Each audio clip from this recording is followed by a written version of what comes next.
জানাই আপনাদেরকে অভিনন্দন এবং ভালোবাসা। প্রিয় ভিউয়ার্স,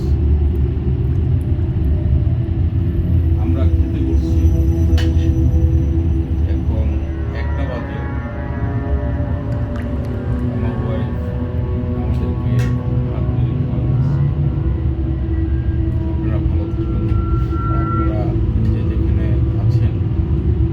বিশেষ করে সবচেয়ে বড় কথা হলো আপনারা হাজারো ব্যস্ততায় থাকলে যদি সময় সুযোগ থাকে তাহলে একত্রিত যে ভাত খান, আল্লাহর নিয়ামত। আপনার প্রিয়জনদেরকে সাথে নিয়ে সবাই একসাথে খাইলে এটার একটা মজাই আলাদা, তাই না? হ্যাঁ, এটা তো ঠিক কথাই। তবে আপনারাও আমাদের মতো একসাথে বসে খাবার খাবেন। তো আজকে রান্না করছি 2টা পেটি হাঁস। ইতিহাস 2টা বড় বড় বাহ। পিস করছি, তো তার জন্য আর কি 2 পিস, বাচ্চাদের 1 পিস, ও বাচ্চারা আপুকে দিয়েছি 2 পিস। ওয়া ওয়া, আমার জন্য 2 পিস করছো। হ্যাঁ হ্যাঁ, প্রিয় গাইস, আমার ওয়াইফ আদর ভালোবাসা করে আমাকে 2 পিস হাঁসের মাংস দিয়েছে। এই দেখেন আপনারা, আমি 2টা হাঁস পাক করছি। অসংখ্য ধন্যবাদ। ঠিক আছে, লবণ নেও। বাচ্চারা আসতেছে না কেন? জিয়াদ, ভাত খাইছে? আচ্ছা, ওরা করেই খাক, আমরা দুজনে আগে খাই, অসুবিধা নাই। ওরা বিশেষ করে আমার যে দেখো, তোমাকে ছেলে মেয়ে, এটা কি শেষ করব নাকি? না না ঠিক আছে, আমার যে ছেলে মেয়ে 2টা, ওরা আমাদের সামনে ভাত খায় না, ওরাও আলাদা করে খায়। আমি এবং আমার ওয়াইফ দুজনেই খাই, এরপরে ওরা খায়।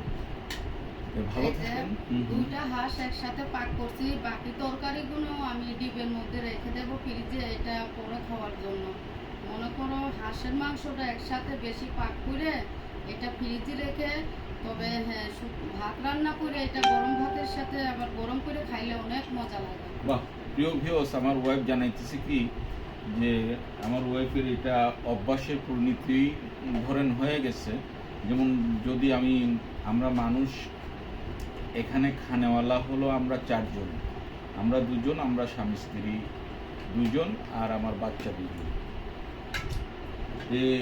মানে হাঁস এবং মুরগ যেটাই বলেন এবং মাংস আনি, সে একটু বেশি করে আমাকে আনতে বলে, কারণ আমরা 4 জন খাই। তো ওই বেশি করে একসাথেই রান্না করে তারপরে এরকম দেখি, আমি একটু দেখাই। হ্যাঁ, আমি একটু দেখাই। এইরকমভাবে যে বাটিতে করে করে ও আলাদা করে প্রতি বেলার জন্য রেখে দেয় ফ্রিজে, মানে বারবার আর পাক করতে হয় না। যদি আপনাদের ভালো লাগে তাহলে আপনারাও তাই করেন। হ্যাঁ, খুব মজা আছে, টেস্ট আছে। এটা কেন করি, কেন মাংসটা হতে অনেক লেট লাগে। আমার তো গ্যাসে রান্না করি, কারেন্টে রান্না করি, এবং অপচয় করলে কারেন্ট বিল বেশি উঠে। আর গ্যাসে রান্না করলে গ্যাস তাড়াতাড়ি শেষ হয়ে যায়। তার জন্য আমি এটা একসাথে মনে করো 3টা 4টা একসাথেই পাক করি।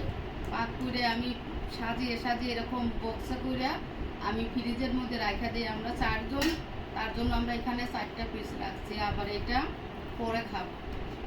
ঠিক আছে, আপনারা যদি আপনাদের কাছে এই প্রসেসটা যদি আপনাদের কাছে ভালো লাগে তাহলে আপনার ওয়াইফকেও বলবেন যে আমরা বেশি করে জিনিস, মানে জাস্ট মাংস, মাছ না, যে কোনো মাংস, সেটা হোক না হাঁস, সেটা হোক না মুরগ, এবং সেটা হোক না গরুর মাংস, খাসির মাংস, যেটাই বলেন, বেশি করে মাংসটা পাক করে ওই মানে যার আন্দাজ মতো একটা বক্সে করে ঢুকিয়ে ফ্রিজে রাখলে আর বারবার রান্নাটা করতে হয় না।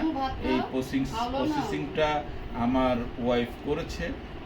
এই মাংসটা মানে যখন আমরা শুধু ওয়ানলি ভাত খাওয়ার সময় হয় তখন মাংসটা বের করে এই আগুনে গরম দিলেই আমরা শর্টকাট খেয়ে নিতে পারি। এটা আর কি সময় অপচয় হলো না, এবং মাংসটাও ইন্টারেস্ট লাগে। যদি আপনাদের কারো কাছে ভালো লাগে তাহলে এই প্রসেসিংটা করবেন, একবার করেই দেখুন না কত ভালো লাগবে। ভালো থাকেন, সুস্থ থাকেন, আমাদের চ্যানেলটাকে একটা সাবস্ক্রাইব করবেন। হ্যাঁ, আসসালামু আলাইকুম।